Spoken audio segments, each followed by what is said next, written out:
On dit toujours, si vous voulez faire tomber un caïd, ne vous attaquez jamais à son argent. Attaquez-vous à ceux qui l'aiment. Ashton Cade a passé 20 ans à bâtir son empire à partir de rien. Il a passé 6 mois à donner son cœur à une femme. Et il ne lui a fallu que 6 heures pour tout perdre. Non pas parce que ses ennemis étaient trop forts, mais parce qu'il a fait trop confiance. Ben ouais, femme. Cette nuit-là, alors qu'Ashton était à New York, son téléphone a vibré. Un message provenant du numéro de sa mère a illuminé l'écran. Papa, sauve-moi. Washington a su immédiatement que quelque chose n'allait pas du tout. Mais ce qu'il ne savait pas, c'est que la personne qui avait envoyé ce message n'était pas sa mère. C'était la nounou de 26 ans. Cette jeune femme avait utilisé ses toutes dernières forces avant de perdre connaissance. Elle tremblait en plaçant le téléphone dans les petites mains d'une enfant de 6 ans, murmurant d'une voix brisée. Cache-toi, Luna! Appelle papa! Dépêche-toi! 45 minutes plus tard, Ashton a défoncé la porte d'entrée de sa propre maison. La scène qui s'offrait à lui a serré le cœur. Sa mère gisait, immobile, sur le sol froid, les mains toujours liées. Ren était affalée à côté d'une mare de sang, ses cheveux bruns tachés de pourpre foncé. Et Luna, sa petite fille, était recroquevillée, sanglotant dans le coin sombre d'un placard. Sa petite main serrait encore le téléphone comme si c'était sa dernière bouée de sauvetage. Et la femme qu'il s'apprêtait à épouser, Kira, avait disparu sans laisser de traces, emportant avec elle tous les secrets du coffre-fort. Mais ce qui blessait le plus Ashton, ce n'était pas la trahison de la femme qu'il avait autrefois aimée. C'étaient les avertissements qu'il avait ignorés. Ceux de sa mère, de Ren, de tous ceux qui avaient essayé de le sauver de l'abîme. Ils avaient vu le loup déguisé en agneau. Mais lui, il n'avait vu que ce qu'il voulait voir. Maintenant, Ashton se tenait figé au milieu de sa maison en ruine, la poitrine lourde de chagrin, se posant une seule question. Comment ai-je pu être si aveugle? Mais pour vraiment comprendre comment un caïd au sommet de son pouvoir est tombé dans ce piège mortel, il faut savoir où cette histoire a commencé. Et elle a commencé il y a 8 mois, quand une jeune femme de 26 ans, portant une cicatrice au menton et une cicatrice plus profonde dans son cœur, a franchi pour la première fois les portes de ce manoir. Si vous voulez savoir ce qui se passe ensuite, montrez-nous votre soutien avec un j'aime. Et si c'est votre première fois ici, cliquez sur le bouton d'abonnement pour ne jamais manquer notre prochaine histoire. 8 mois avant que la tragédie ne s'abatte, une jeune femme se tenait devant les imposantes grilles en enfer du domaine Cade. Ren Calloway avait 26 ans, des cheveux châtains foncés soigneusement attachés à la nuque. Ses bras serraient fermement un portefeuille en cuir usé au coin effiloché. Elle avait porté ce même portefeuille à 7 entretiens avant celui-ci. Et les 7 fois, on lui avait répondu par une poignée de tête polie et la promesse familière qu'on la rappellerait. Mais on ne l'a jamais fait. La légère cicatrice sur son menton la piquait un peu, alors que le vent de l'océan passait. C'était comme un rappel silencieux de la nuit fatidique, 8 ans plus tôt. Ren prit une profonde inspiration, appuya sur la sonnette du portail et entra alors que la grille s'ouvrait lentement. Dans le grand salon, Rosa Cade était assise dans un fauteuil en velours. Ses yeux perçants observaient chaque candidate qui franchissait la porte. 12 étaient passés devant Ren. 12 visages affichant des sourires trop éclatants et des réponses trop parfaites. Rosa avait vécu assez longtemps pour savoir quand quelqu'un jouait un rôle et quand quelqu'un était vraiment soi-même. Les candidates précédentes avaient été soit trop artificielles, essayant de dire ce qu'elles pensaient qu'elles voulaient entendre, soit leurs yeux s'étaient illuminés un peu trop vivement à la mention du salaire généreux. Aucune d'entre elles ne lui avait donné le sentiment qu'elle pouvait leur confier sa petite fille. Quand Ren est entrée dans la pièce, Rosa a su tout de suite qu'il y avait quelque chose de différent chez elle. Cette fille ne portait pas de maquillage. Ses vêtements étaient simples mais propres, et ses yeux étaient clairs. Pourtant, ils contenaient une tristesse si profonde que seuls ceux qui avaient connu la perte pouvaient la reconnaître. Rosa avait vu ce même regard dans le miroir chaque jour après que son mari l'eût quittée, quand elle avait élevé Ashton seule dans un appartement exigu à Seattle. C'était le visage de quelqu'un qui avait traversé l'enfer et qui essayait encore de retrouver son chemin. Rosa posa sa tasse de thé sur la table et regarda Ren droit dans les yeux. Elle lui demanda pourquoi elle voulait devenir nounou. Sa voix n'était ni froide ni chaude, simplement directe, à la manière des gens qui ont vécu trop longtemps pour perdre du temps en politesse vide. Ren resta silencieuse un instant. Sa main se leva inconsciemment pour toucher la cicatrice sur son menton, une habitude qu'elle avait essayé de perdre pendant 8 ans sans jamais y parvenir.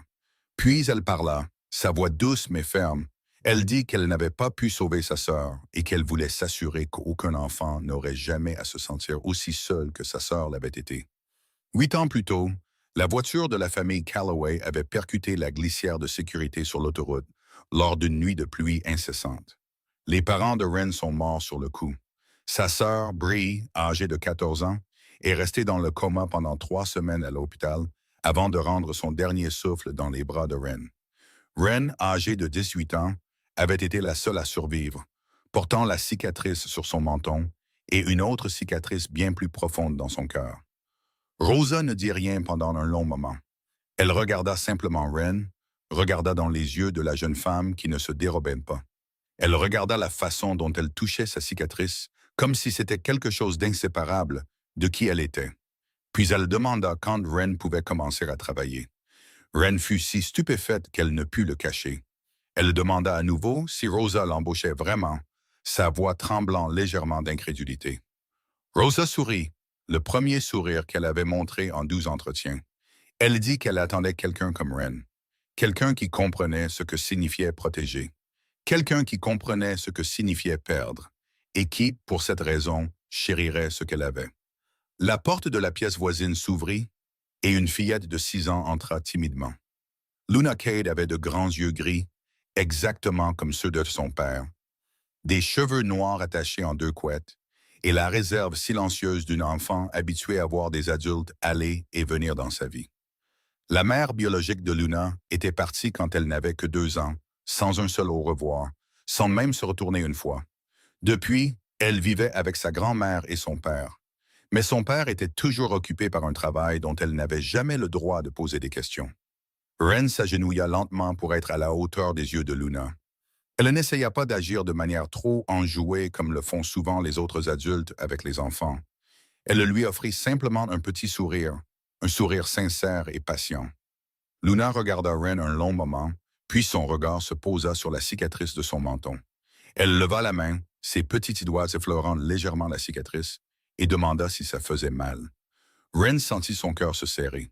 Elle répondit doucement que ça ne faisait plus mal. Luna hocha la tête comme si elle comprenait parfaitement. Puis elle prit la main de Ren et la tira pour la remettre sur pied, disant qu'elle allait lui montrer sa chambre. Rosa se tenait à proximité, les observant toutes les deux. Et pour la première fois en 4 ans, depuis le départ de la mère de Luna, elle vit sa petite fille vouloir volontairement être proche de quelqu'un. 3 mois passèrent. Comme dans un doux rêve, Ren devint la personne en qui Luna avait le plus confiance après sa grand-mère. Chaque soir, elle lisait des histoires à Luna jusqu'à ce que la petite fille s'endorme. Chaque après-midi, elles peignaient ensemble dans le jardin, des dessins colorés et désordonnés que Ren accrochait partout sur les murs de la chambre de Luna. Elle lui apprit à planter des fleurs, à compter les étoiles, à voir des formes dans les nuages qui dérivaient au-dessus d'elle. Tard une nuit, le son de sanglots étouffés vint de la chambre de Luna. Ren se réveilla aussitôt et accourut. Luna était assise, recroquevillée sur son lit, des larmes coulant sur ses joues.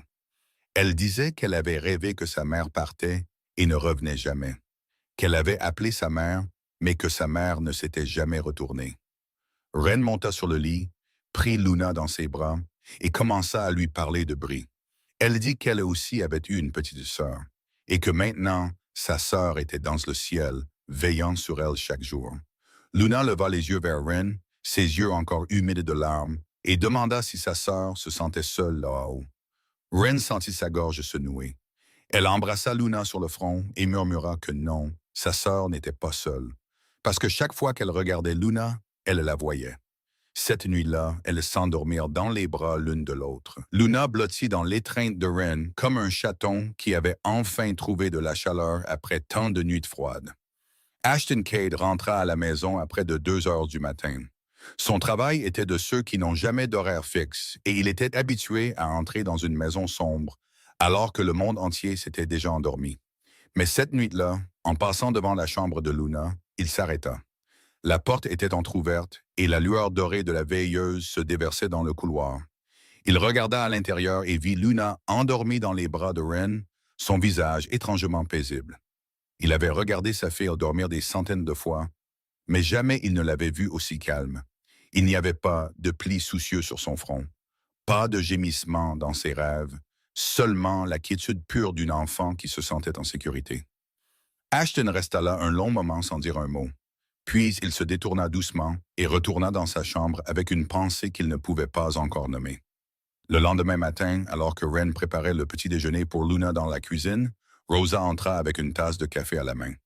Elle s'assit à la table et regarda Ren avec une expression que Ren ne pouvait pas déchiffrer. Rosa dit qu'Ashton l'avait remarqué la façon dont elle s'occupait de Luna. Ren parut surprise et répondit qu'elle ne faisait que son travail. Rosa sourit, un sourire chaleureux, mais qui cachait quelque chose de mystérieux. Elle dit « Non, ce que Ren faisait n'était pas juste du travail, c'était bien plus que ça même. » Ren ne comprit pas tout à fait ce que Rosa voulait dire. Elle savait seulement que pour la première fois après 8 longues années, elle sentait qu'elle avait sa place quelque part. Pour la première fois, elle se réveillait chaque matin avec un but, une raison de continuer. Ce domaine, Rosa, Luna, tous étaient devenus la famille qu'elle pensait avoir perdue pour toujours. Mais Ren n'avait aucune idée que cette vie paisible n'était que le calme avant la tempête, et que cette tempête avait déjà commencé à se former dans un endroit qu'elle n'aurait jamais pu imaginer. 3 mois après que Ren soit entrée dans la vie de la famille Cade, une autre femme est apparue, mais avec un tout autre objectif. Cette nuit-là, l'hôtel 5 étoiles au cœur de Portland scintillait de lumière. C'était l'endroit où Ashton Cade organisait son gala de charité annuel pour les enfants orphelins. Pour le monde extérieur, c'était l'acte noble d'un homme d'affaires prospère. Pour ceux de l'intérieur, c'était la couverture parfaite pour blanchir de l'argent dont on ne parlait jamais. Mais au fond du cœur d'Ashton, ce gala était aussi un moyen pour lui d'expier, au moins en partie, les péchés qu'il avait commis en 20 ans de construction d'un empire dans l'ombre. Il ne croyait ni au paradis ni à l'enfer, mais il croyait au karma. Et il espérait que les enfants aidés cette nuit-là équilibreraient d'une manière ou d'une autre la balance de sa propre culpabilité. Ashton se tenait dans un coin de la pièce, un verre de vin rouge à la main, observant la foule d'invités en costumes coûteux et robes de soirée. Mais ses yeux ne se posaient sur aucun d'eux. Son regard était plutôt attiré par la femme qui se tenait près de la scène, dirigeant le personnel de service. Kira Novak avait 27 ans. De longs cheveux châtains tombant dans son dos et des yeux ambrés qui captaient la lumière sous les lustres de cristal. Elle portait une simple robe noire, élégante sans être tapageuse, pas trop frappante, mais impossible à ignorer. Elle était la responsable de l'événement, engagée pour organiser le gala, et sa façon de travailler rendait impossible pour Ashton de détourner le regard.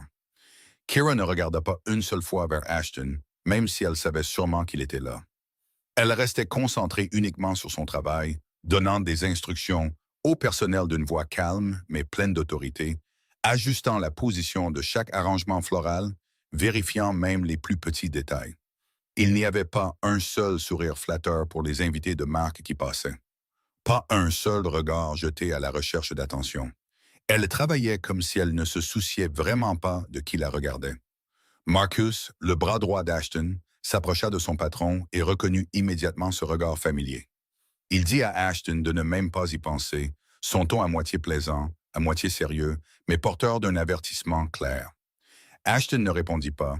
Il se contenta de porter le verre de vin à ses lèvres, de prendre une lente gorgée et de garder les yeux fixés sur la femme aux cheveux bruns qui gérait tout avec un contrôle sans faille.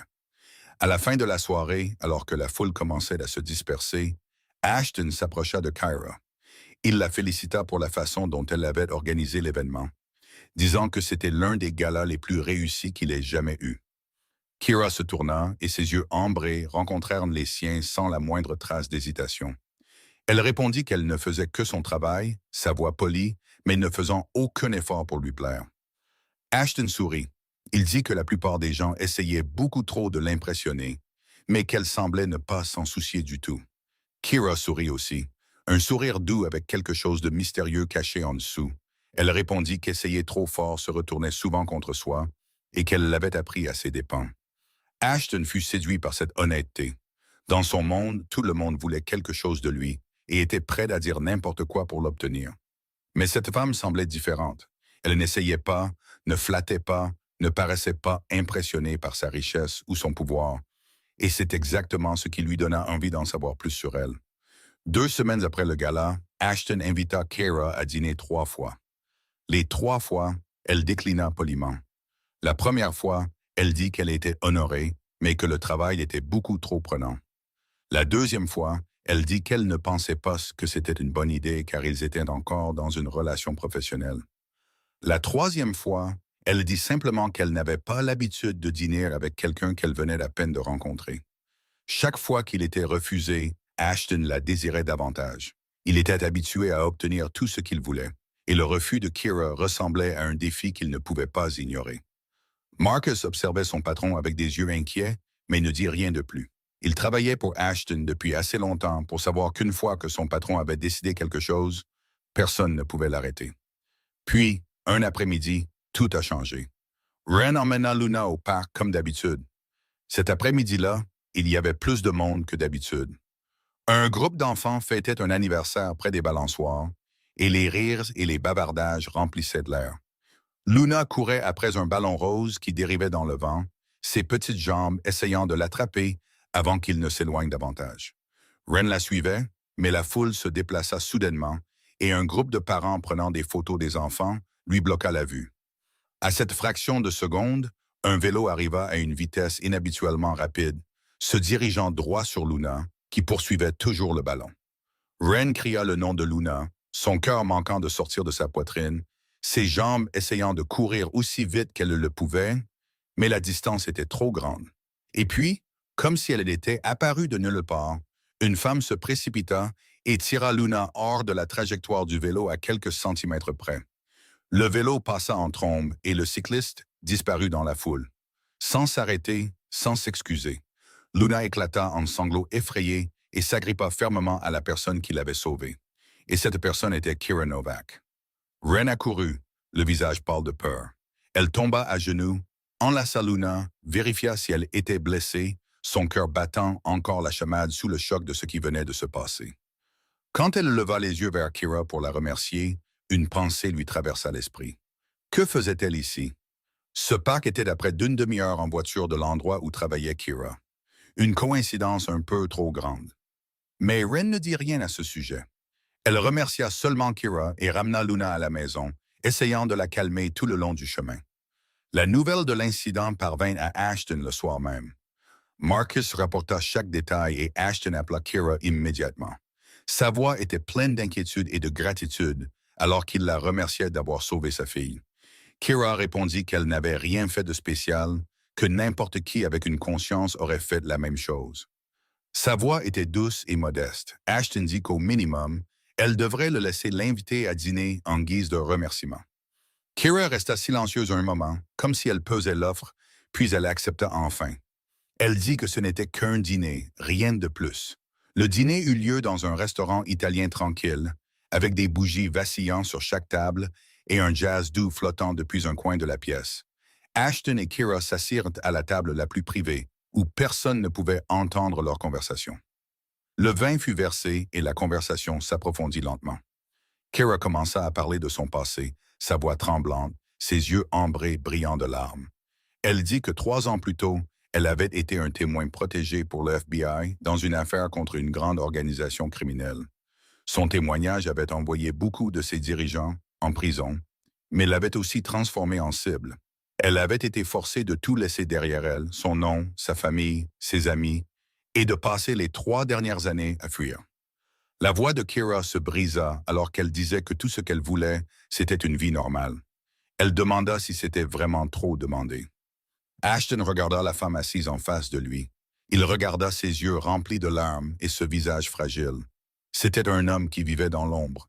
Il comprenait ce que c'était que d'être menacé, ce que c'était que de regarder par-dessus son épaule chaque jour, ce que c'était que de ne jamais être en paix. Et à ce moment-là, il ressentit une profonde sympathie pour cette femme. Il tendit la main sur la table, prit la main de Kira dans la sienne et lui dit qu'elle était en sécurité maintenant, qu'il ne laisserait personne lui faire de mal à nouveau. Kira le regarda, des larmes coulant sur ses joues, et lui offrit un sourire plein de gratitude et de confiance. Mais si Ashton avait regardé plus attentivement, S'il n'avait pas été aveuglé par la solitude et le désir de se sentir connecté à quelqu'un, peut-être aurait-il remarqué que ses larmes séchaient bien trop vite et que ce sourire n'atteignait jamais les yeux ambrés qui scintillaient sous la lumière des bougies. 2 mois après ce dîner fatidique au restaurant italien, Ashton Kate devint un homme différent. Les gens qui travaillaient pour lui remarquèrent le changement en premier. Il était moins froid en réunion, donnait moins d'ordres sur un ton menaçant. Et ce qui surprit le plus Marcus, c'est qu'il avait commencé à rentrer tôt à la maison. En 20 ans à le suivre, Marcus n'avait jamais vu Ashton Kate quitter le bureau avant 9 heures du soir. Mais maintenant, son patron disparaissait souvent à 6 heures, disant qu'il avait des projets pour le dîner. Et le sourire sur les lèvres d'Ashton, même s'il ne faisait que vaciller un instant, était quelque chose que Marcus n'avait jamais vu en toutes leurs années de travail ensemble.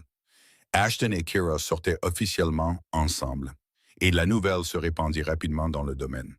Luna était la plus heureuse de tous. Elle commença à l'appeler Kira, Tante Kira, courant à la porte chaque fois qu'elle entendait la voiture de Kira arriver.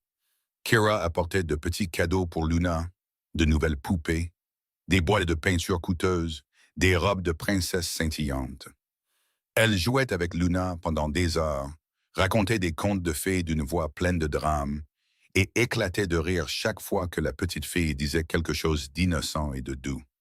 Un soir, Luna courut vers Ren alors qu'elle préparait son lit pour la nuit. Luna dit que Tante Kira était plus amusante que Ren, que Tante Kira connaissait plus de jeux et racontait de meilleures histoires. Sa voix était innocente, sans aucune cruauté, simplement la vérité, vue à travers les yeux d'une enfant de 6 ans. Ren sentit comme si quelqu'un venait de lui planter un couteau dans la poitrine. Elle sourit, embrassa Luna sur le front et dit qu'elle était très heureuse que Luna aime Tante Kira. Cette nuit-là, après que Luna se fut endormie profondément, Ren s'assit seule dans sa chambre, regardant par la fenêtre, et se demanda si elle était trop sensible. Peut-être que Kira était vraiment une bonne personne. Peut-être que sa suspicion n'était rien de plus que de la jalousie parce que quelqu'un d'autre s'appropriait l'affection de l'enfant qu'elle aimait, comme si Luna était sa propre petite sœur. Le premier dîner de famille en présence de Kira eut lieu un samedi soir. Ashton était assis en bout de table, Kira à côté de lui, Rosa en face d'eux, avec Luna et Ren de l'autre côté. Kira se comporta impeccablement, louant la nourriture, demandant des nouvelles de la santé de Rosa, racontant des histoires amusantes qui faisaient rire Luna aux éclats. Elle savait dire exactement ce que tout le monde voulait entendre. Elle savait quand se taire et quand parler. C'était une performance sans la moindre faille. Après le dîner, alors qu'Ashton emmenait Luna à l'étage et que Kira était dans la salle de bain, Rosa prit Ren à part dans un coin de la cuisine. Ses yeux étaient aussi perçants que des lames quand elle dit que les yeux de Kira ne correspondaient pas à son sourire. Qu'une femme reconnaît toujours une autre femme. Ren laissa échapper un léger soupir et admit qu'elle ressentait la même chose, mais qu'elle n'avait aucune preuve. Rosa prit la main de Ren, sa voix baissant de ton. Elle dit qu'alors elles attendraient et elles observeraient. 1 mois plus tard, par une nuit de pluie battante, le téléphone d'Ashton sonna à 2 heures du matin. La voix de Kira à l'autre bout du fil était paniquée, étouffée par les sanglots.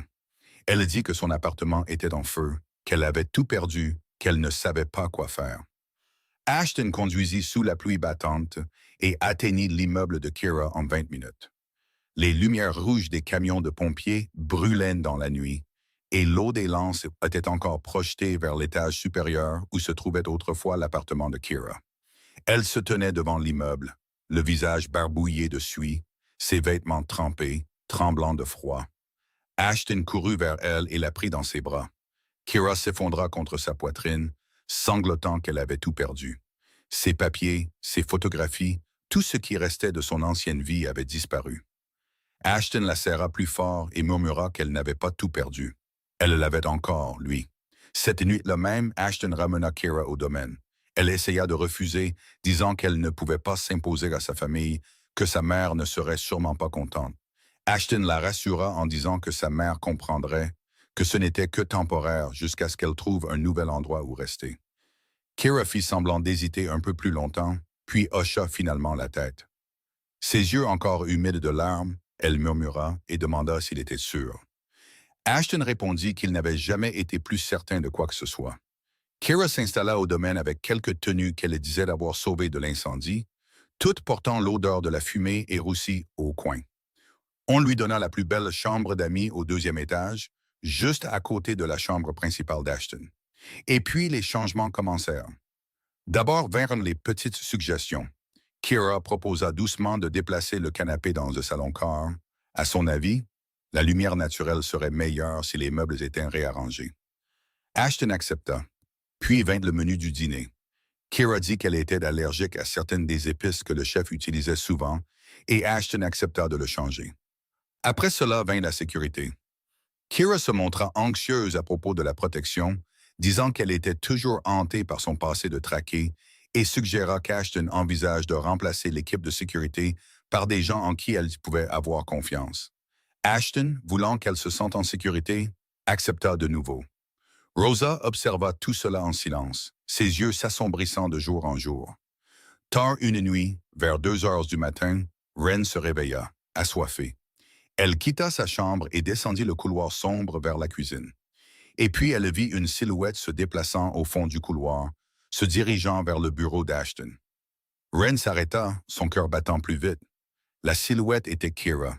Elle marchait très légèrement, ne faisant presque aucun bruit, comme quelqu'un de bien trop habitué à se déplacer dans l'obscurité. Kira s'arrêta devant la porte du bureau, sa main posée sur la poignée. À ce moment précis, elle se tourna et vit Wren.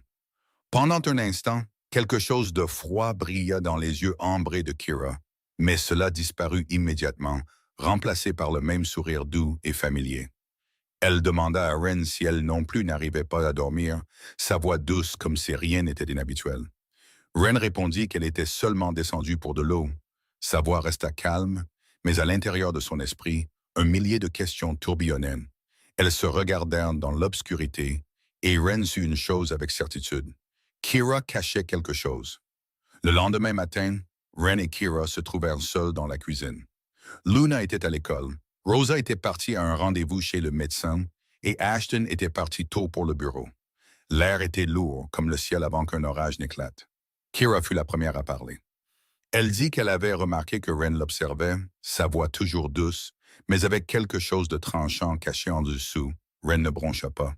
Elle répondit qu'elle observait tout le monde, que cela faisait partie de son travail. Kira laissa échapper un léger rire, un rire qui n'atteignit jamais ses yeux. Elle dit que Luna semblait l'aimer davantage ces derniers temps, que les enfants pouvaient être très changeants. Wren regarda droit dans les yeux de Kira. Elle répondit que les enfants étaient honnêtes, qu'à la fin, ils voyaient les choses que les adultes manquaient. Le sourire sur les lèvres de Kira se figea. Elle demanda ce que Wren pensait qu'il verrait. Wren ne cilla pas en répondant d'un seul mot. La vérité. Le silence se transforma en glace entre elles. L'air dans la cuisine devint soudainement épais et immobile. Kira rompit le silence d'une voix douce qui portait une menace cachée. Elle dit que les nounous allaient et venaient, mais que la famille restait. Wren sourit, le premier sourire qu'elle avait offert pendant tout leur échange. Elle répondit que oui, la famille restait et qu'elle n'avait aucune intention de partir. Kira regarda Wren un long moment de plus, puis se tourna et s'éloigna, les talons de ses chaussures frappant un rythme régulier sur le carrelage. Cette nuit-là, seule dans sa chambre, Kira ferma la porte et passa un appel téléphonique. Sa voix était froide comme la glace quand elle dit qu'ils avaient un problème, que la nounou commençait à se douter de quelque chose. La voix à l'autre bout du fil était basse et sèche, lui ordonnant de s'en occuper. Kira répondit qu'elle le ferait, mais qu'elle devait être prudente. Elle termina l'appel et regarda par la fenêtre la nuit noire au-delà. Ses yeux ambrés étaient aussi froids que ceux d'une bête de chasse planifiant déjà son prochain coup. Une semaine avant que tout ne s'effondre, Ashton Cade se préparait pour un voyage d'affaires de 5 jours à New York. Une valise en cuir noir avait déjà été faite et posée près de la porte de la chambre. Un costume gris anthracite était soigneusement suspendu par sa manche, et Marcus s'attendait en bas dans le hall avec le moteur déjà en marche. C'était une négociation importante, le genre d'accord qu'Ashton ne pouvait déléguer à personne d'autre, et il avait besoin de son plus proche collaborateur à ses côtés. Wren se tenait au bout du couloir, le cœur battant à tout rompre, les mains si serrées que ses jointures étaient devenues blanches. Elle avait passé toute la nuit à réfléchir, à peser chaque mot, à calculer chaque conséquence. Elle savait que cela pourrait être la plus grande erreur de sa vie. Elle pourrait perdre son travail, sa maison, tout ce qu'elle avait construit au cours des 8 derniers mois. Mais chaque fois qu'elle pensait au regard froid dans les yeux de Kira dans l'obscurité, chaque fois qu'elle se souvenait de la façon dont cette femme avait interrogé Luna sur le mot de passe du coffre-fort, comme si c'était un petit jeu inoffensif, elle savait qu'elle n'avait plus le choix. Ashton sortit de la chambre, attachant le bouton de manchette de sa chemise. Il vit Ren debout là et fronça les sourcils, ses pas ralentissant un instant. Ren s'avança, sa voix essayant de rester calme, même si son cœur battait comme s'il voulait sortir de sa poitrine. Elle dit qu'elle devait lui parler, que c'était très important. Ashton jeta un coup d'œil à la montre à son poignet, l'impatience se lisant clairement sur son visage. Il répondit qu'elle devait faire vite. Ren prit une profonde inspiration. Elle dit que c'était à propos de Kira. Ashton s'arrêta net. Il se tourna pour faire face à Ren et elle vit son visage se glacer, ses yeux gris acier s'aiguiser comme des lames. Il demanda « Quoi à propos de Kira ?» Ren ne recula pas. Elle dit qu'elle avait vu Kira entrer dans son bureau la nuit à plusieurs reprises, pas seulement une fois. Ashton croisa les bras sur sa poitrine. Il répondit que sa fiancée avait tout à fait le droit d'entrer dans son bureau. Ren continua, sa voix devenant plus ferme. Elle dit que Kira avait demandé à Luna le mot de passe du coffre-fort, en faisant un jeu pour que l'enfant ne se doute de rien. Le froncement de sourcils d'Ashton s'accentua. Il dit que c'était une accusation grave. Ren hocha la tête. Elle répondit qu'elle le savait et qu'elle ne l'aurait pas dit si elle n'était pas sûre. Ashton regarda Ren un long moment, puis secoua la tête. Sa voix devint froide comme la glace quand il dit que Ren n'était qu'une nounou, pas une détective, et certainement pas un membre de la famille. Ren sentit ses mots atterrir comme une gifle sur son visage, mais elle ne les laissa pas l'ébranler. Elle répondit qu'elle connaissait sa place, mais qu'elle savait aussi ce qu'elle avait vu. Ashton s'approcha, sa voix teintée de sarcasme. Il dit que ce que Ren avait vu pouvait s'expliquer de 100 manières différentes, et que peut-être elle était simplement jalouse. Ren le regarda avec surprise et demanda « Jalouse ?» Ashton continua, sa voix devenant plus amère. Il demanda si sa mère avait chuchoté à l'oreille de Ren, si Rosa n'avait jamais aimé Kira depuis le début. Ren secoua la tête. Elle répondit que sa mère essayait de le protéger, et elle aussi. Ashton perdit complètement patience. Il éleva la voix et dit qu'il n'avait pas besoin de protection. Surtout pas de la part de personnes censées travailler pour lui. Ren ne recula toujours pas. Elle dit que ce n'était pas une question de travail. C'était à propos de Luna, de sa mère et de lui. Ashton leva une main pour l'arrêter. Il dit que ça suffisait. Il en avait assez entendu. Puis il tourna le dos et se dirigea vers la porte. Ren savait que c'était sa dernière chance. Sa voix tremblait, mais ne faiblissait pas alors qu'elle disait qu'elle n'avait pas peur de perdre ce travail. Ce qu'elle craignait, c'était ce qui arriverait à Luna si elle avait raison. Ashton s'arrêta juste avant la porte. Son dos était toujours tourné vers Ren. Le silence s'étira entre eux, lourd comme du plomb. Ren vit ses épaules se raidir, sa main se serrant en un poing à son côté. Pendant un instant, un bref instant seulement, elle pensa qu'il pourrait se retourner, pourrait écouter, pourrait la croire. Mais ce moment passa. Ashton parla, sa voix froide et pleine de commandement. Il dit à Ren de rester à sa place et que c'était un ordre. Puis il sortit sans même se retourner une fois, et la porte claqua derrière lui. Ren resta là, le regardant jusqu'à ce que sa silhouette disparaisse complètement derrière la porte. Ses yeux brûlaient, mais elle ne pleura pas. Elle avait fait tout ce qu'elle pouvait, et il n'avait toujours pas écouté. Des pas légers résonnèrent derrière elle. Rosa vint se tenir à côté de Ren, ses yeux suivant la direction que son fils avait prise. Elle demanda s'il n'avait pas écouté, sa voix basse. Ren secoua la tête et répondit d'un seul mot, « Non ». Rosa laissa échapper un soupir. Le chagrin et l'inquiétude se lisaient clairement sur son visage profondément ridé. Elle dit qu'Ashton était son fils et qu'elle le comprenait, qu'il ne verrait la vérité que lorsqu'il serait déjà trop tard. Ren se tourna pour regarder Rosa. Elle demanda ce qu'elle devait faire maintenant. Rosa prit la main de Ren, sa voix ferme malgré la peur dans ses yeux. Elle répondit qu'elle ferait ce qu'elle pouvait, qu'elle chercherait des preuves et que Ren devait protéger Luna. Ren hocha la tête et serra fermement la main de Rosa comme une promesse silencieuse. Cet après-midi-là, après que Luna soit rentrée de l'école et ait fini de déjeuner, elle monta au lit pour sa sieste, comme elle le faisait toujours. Ren s'assit à côté d'elle, regardant le visage angélique de Luna, alors que la petite fille s'endormait. Ses cheveux noirs étalés sur l'oreiller blanc, ses petites lèvres légèrement entr'ouvertes. Ren pensa à tout ce qui pourrait arriver. Si elle avait raison à propos de Kira, si cette femme était vraiment dangereuse, alors Luna serait la première à être blessée. Cette enfant innocente, cette petite fille qui avait perdu sa mère bien trop jeune, cette petite fille qui avait fait confiance à Ren comme à une grande sœur, serait trahie une fois de plus par quelqu'un qu'elle appelait tante. Ren ne pouvait pas laisser cela se produire. Elle prit doucement la petite main de Luna dans la sienne. Sentant la chaleur et la douceur de ses petits doigts, elle se pencha et murmura à l'oreille de Luna qu'elle ne laisserait rien lui arriver, qu'elle le promettait. Luna ne l'entendit pas. Elle dormait encore profondément, ignorant qu'à l'extérieur de cette petite chambre, une tempête approchait et que la bombe à retardement avait déjà commencé son compte à rebours. 3 jours après le départ d'Ashton, Rosa décida qu'elle ne pouvait plus attendre. Depuis 2 nuits, elle n'avait presque pas dormi, allongée dans son lit, écoutant chaque bruit à l'intérieur du vaste domaine. Elle savait que Kira préparait quelque chose, et elle ne pouvait pas laisser les choses continuer ainsi. Son fils ne la croyait pas, mais elle trouverait des preuves et le forcerait à croire.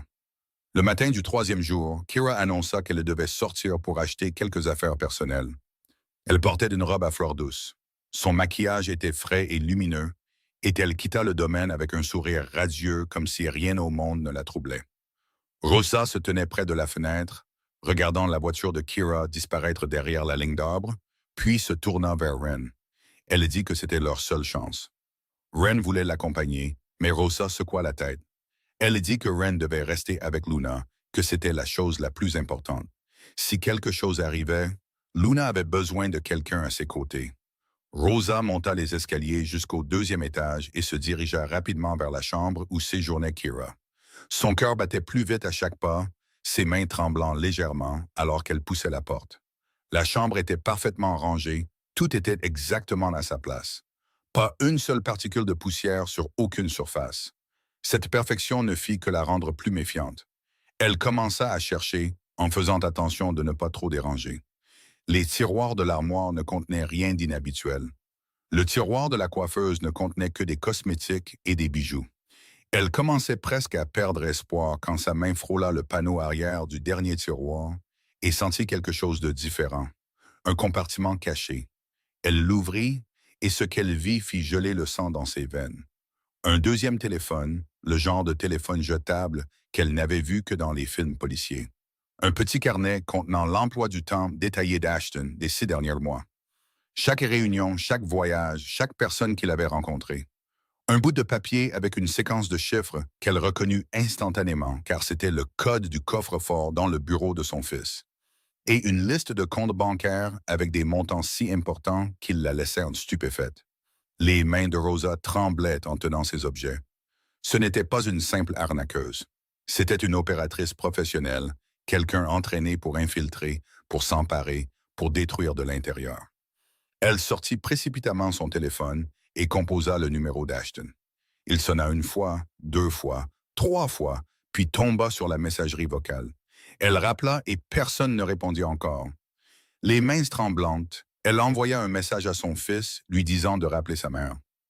Urgent, c'est à propos de Kira. Elle attendit, fixant l'écran de son téléphone. 5 minutes passèrent, 10, 15. Il n'y eut aucune réponse. Elle appela une 3e fois. La messagerie vocale de nouveau. À des milliers de kilomètres de là, dans une salle de conférence vitrée au dernier étage d'un gratte-ciel de Manhattan, Ashton Cage jeta un coup d'œil à l'écran de son téléphone qui s'allumait. Sa mère avait appelé 3 fois en une demi-heure et il y avait un message à propos de Kira. Il fronça les sourcils, se souvenant de la conversation avec Ren la veille au matin. Ça recommence, pensa-t-il. Maman a dû se laisser convaincre par Ren, elle aussi. Et maintenant, elle veut dire du mal de Kira. Je rappellerai après la fin de la réunion. Il mit le téléphone en silencieux, le retourna face contre la table et se reconcentra sur le contrat posé devant lui. Cette petite décision, une simple pression sur un bouton, allait tout changer. Kira revint au domaine 2 heures plus tôt que prévu. Elle entra dans sa chambre, posa ses sacs de course sur le lit et laissa ses yeux balayer la pièce. Quelque chose n'allait pas. Le tiroir de la coiffeuse était légèrement désaligné par rapport à sa position précédente. Seulement quelques millimètres, mais assez pour que quelqu'un d'aussi entraîné qu'elle le remarque. Elle traversa la pièce, souleva le petit miroir de l'étagère dans le coin et en sortit un appareil miniature caché derrière. C'était une caméra de surveillance qu'elle avait installée le tout premier jour de son emménagement. Une habitude professionnelle qu'elle ne négligeait jamais. Elle rembobina l'enregistrement et ses yeux ambrés s'assombrirent en regardant Rosa fouiller dans le tiroir, trouver le compartiment caché, soulever le téléphone de rechange pour l'inspecter. Kira murmura pour elle-même que la vieille femme voulait jouer les détectives, après tout. Elle prit le téléphone de rechange du tiroir, vérifia s'il avait été touché, puis composa un contact enregistré sous un nom composé d'une seule lettre. La voix à l'autre bout répondit d'un ton bas et froid. Kira dit qu'ils avaient un problème, que la mère de la cible avait trouvé le téléphone de rechange. La voix à l'autre bout se tendit, disant que cela compliquait tout. Kira continua, disant que la vieille femme avait essayé de contacter son fils et que s'il rappelait, tout s'effondrerait. Il y eut un silence un moment. Puis la voix à l'autre bout donna l'ordre qu'il devait agir ce soir, prendre ce qui devait être pris et sortir avant l'aube. Kira fronça les sourcils et dit que ce soir était plus tôt que prévu. La voix à l'autre bout demanda si elle avait un autre choix. Kira resta silencieuse un long moment. Puis elle répondit que non. Elle n'avait pas d'autre choix.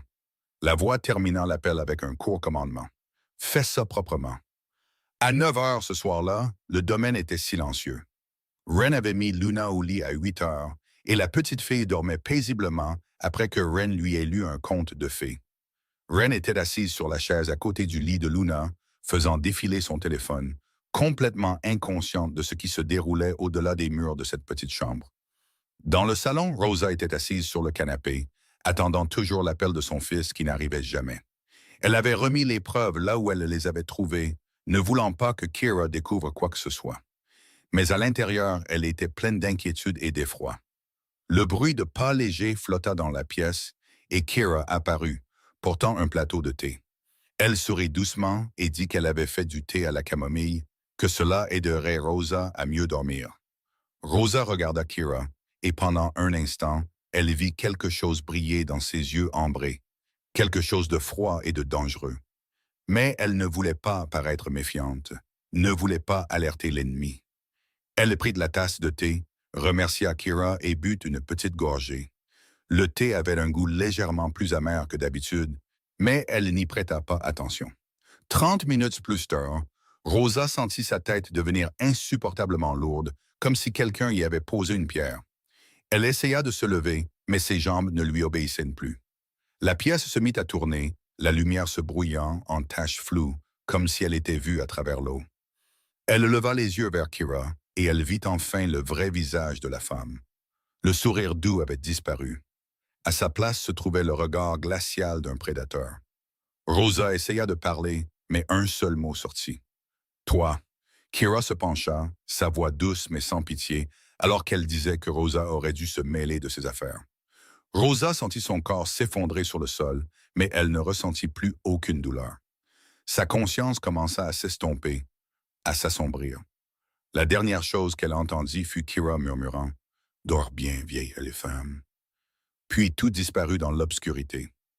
À 10 heures ce soir-là, Ren était toujours assise sur la chaise à côté du lit de Luna, le livre de contes de fées fermé depuis longtemps sur ses genoux. Luna dormait profondément depuis près de 2 heures, sa respiration régulière, son visage paisible comme celui d'un petit ange.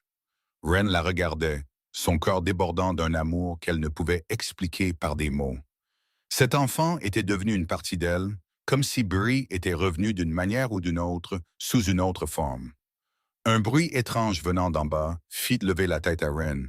Ce n'était pas le bruit de pas ordinaires, mais quelque chose qui tombait, un son doux mais indubitable dans le silence de la nuit tardive. Le cœur de Ren se mit à battre plus vite. Rosa était encore dans le salon. Peut-être avait-elle laissé tomber quelque chose. Mais les instincts de Ren, les mêmes instincts qui l'avaient portée à travers tant de moments dangereux au cours des 8 années qu'elle avait passées à survivre seule, lui disaient que quelque chose n'allait pas. Ren se leva doucement, remonta la couverture sur Luna et sortit de la chambre à pas de loup. Elle ferma doucement la porte derrière elle, ne voulant pas réveiller l'enfant. Le couloir était sombre, avec seulement la faible lueur d'une veilleuse au fond. Ren avança, essayant de ne faire aucun bruit, son cœur battant la chamade dans sa poitrine. Lorsqu'elle posa le pied sur la première marche, elle vit une silhouette bouger en bas dans le salon. Ce n'était pas la démarche lente et mesurée de Rosa. C'était Kira et elle traînait quelque chose sur le sol. Ren se figea sur place, forçant ses yeux à s'adapter à l'obscurité pour voir plus clairement. Et puis elle le vit. Rosa gisait immobile sur le sol, un bras pendant mollement, la tête inclinée sur le côté à un angle terrible. Kira lui liait les mains avec une corde. Le sang dans les veines de Ren sembla se glacer. Elle voulait crier, voulait se précipiter en bas, mais la raison la retint.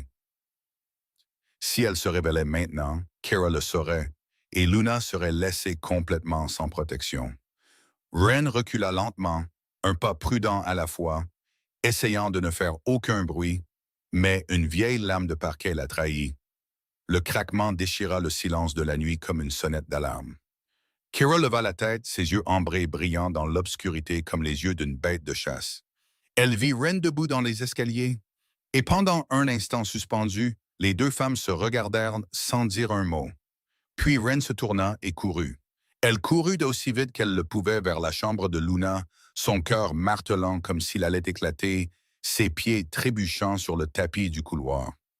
Derrière elle, elle entendit les pas de Kira la poursuivre. Rapide et délibéré, Ren se jeta dans la chambre de Luna, claqua la porte et tourna le verrou. Ses mains tremblaient si fort qu'elle faillit ne pas y arriver. Luna se réveilla en sursaut, se redressant d'un bond dans son lit, les yeux écarquillés de peur. Elle appela le nom de Ren et demanda ce qui se passait, sa petite voix tremblante. Ren se précipita vers elle, tomba à genoux et prit Luna par les épaules. Elle essaya de garder sa voix calme, même si son cœur battait comme un tambour de guerre.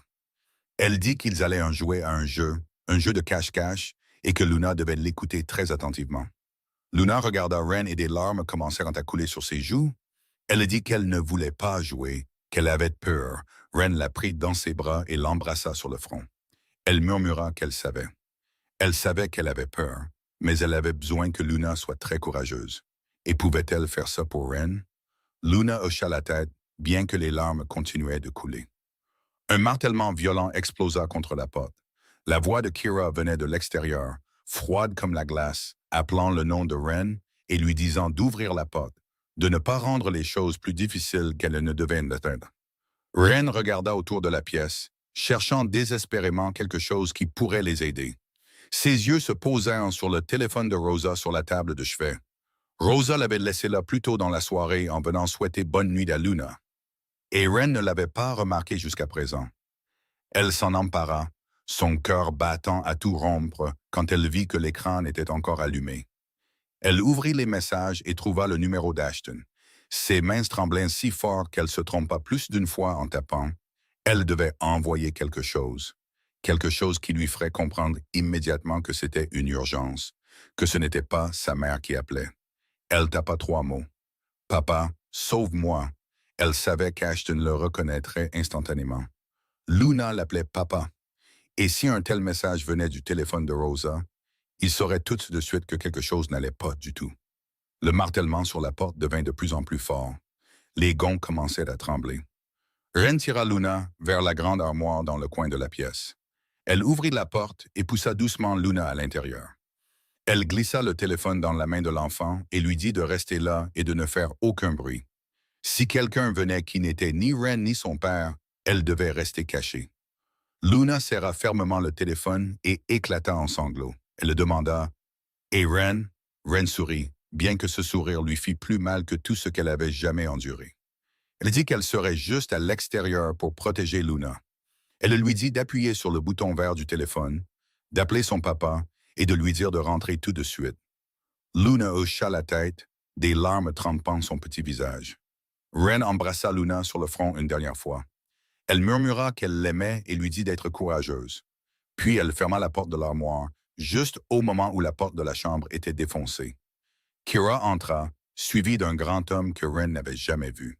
Les yeux ambrés de Kira balayèrent la pièce et se posèrent sur Ren, qui se tenait devant l'armoire.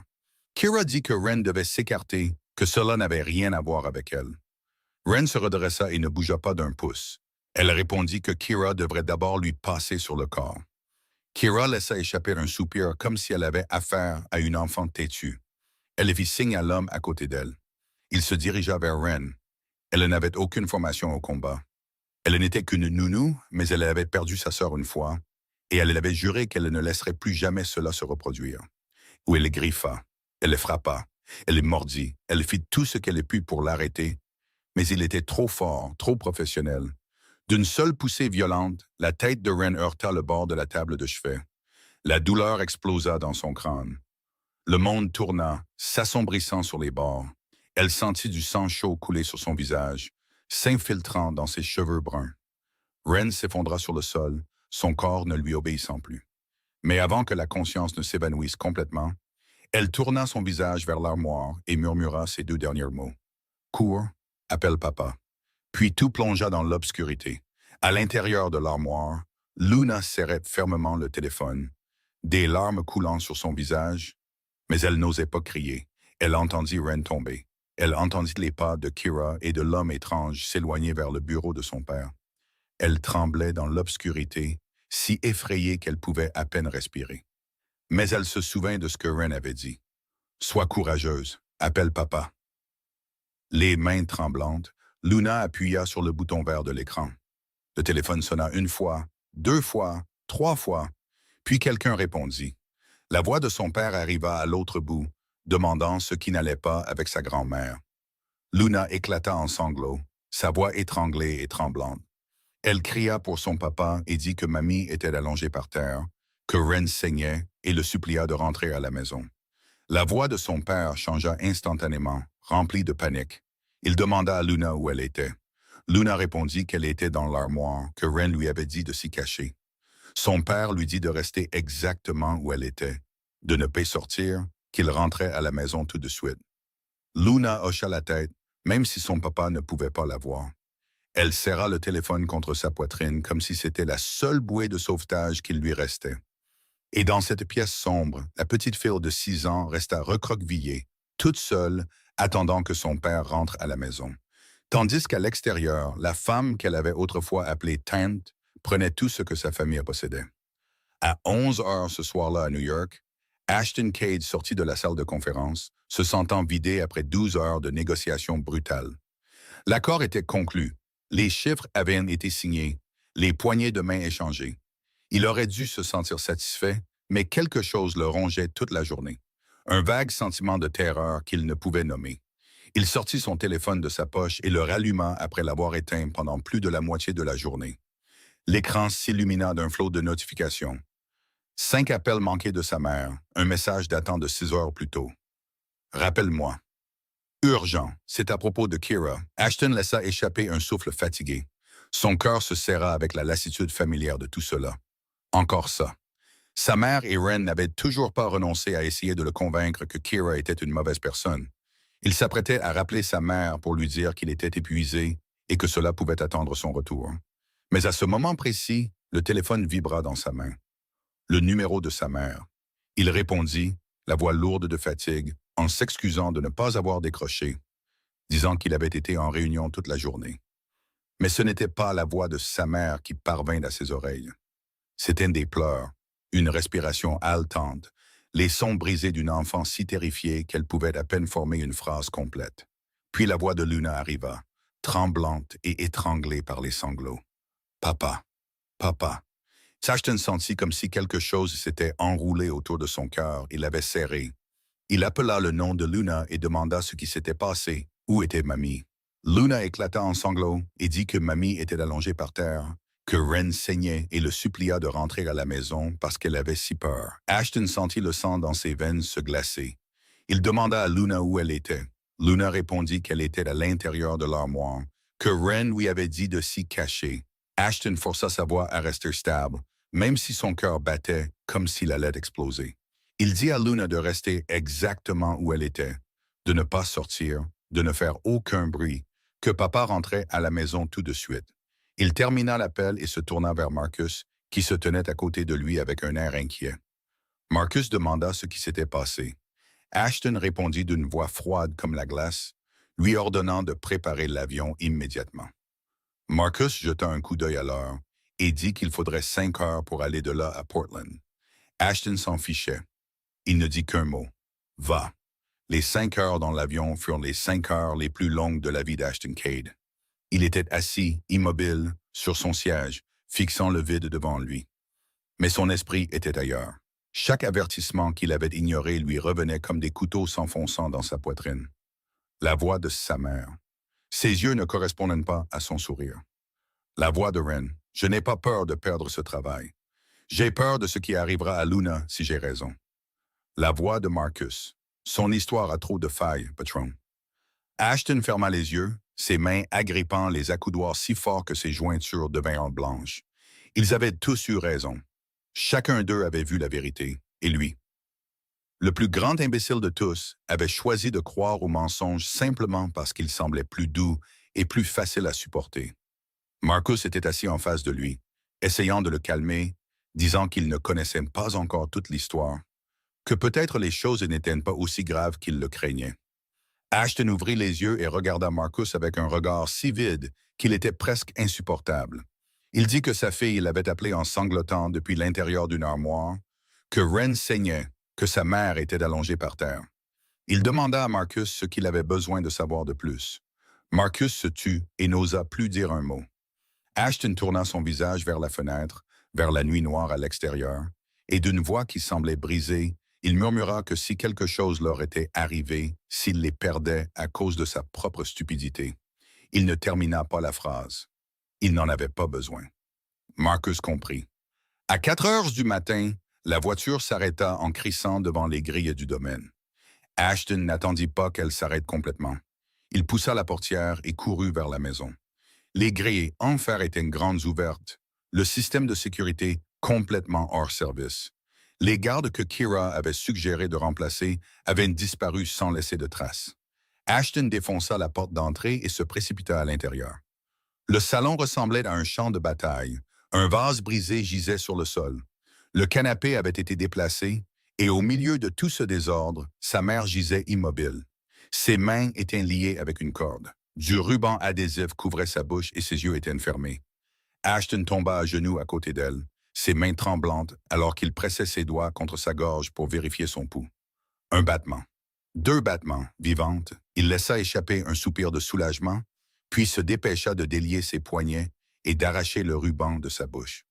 Rosa ouvrit les yeux, hébétée et lente, à cause de la drogue qu'on lui avait administrée. Dans un faible murmure, elle dit que Luna et Ren étaient à l'étage. Ashton déposa doucement sa mère, fit signe à Marcus de rester avec elle, puis monta les escaliers en courant. Chaque marche semblait plus lourde que du fer. La porte de la chambre de Luna était grande ouverte, ses gonds brisés comme si quelqu'un l'avait défoncée. Ashton entra, ses yeux balayant la pièce, et puis il le vit. La porte de l'armoire était légèrement ouverte. Une petite main dépassait.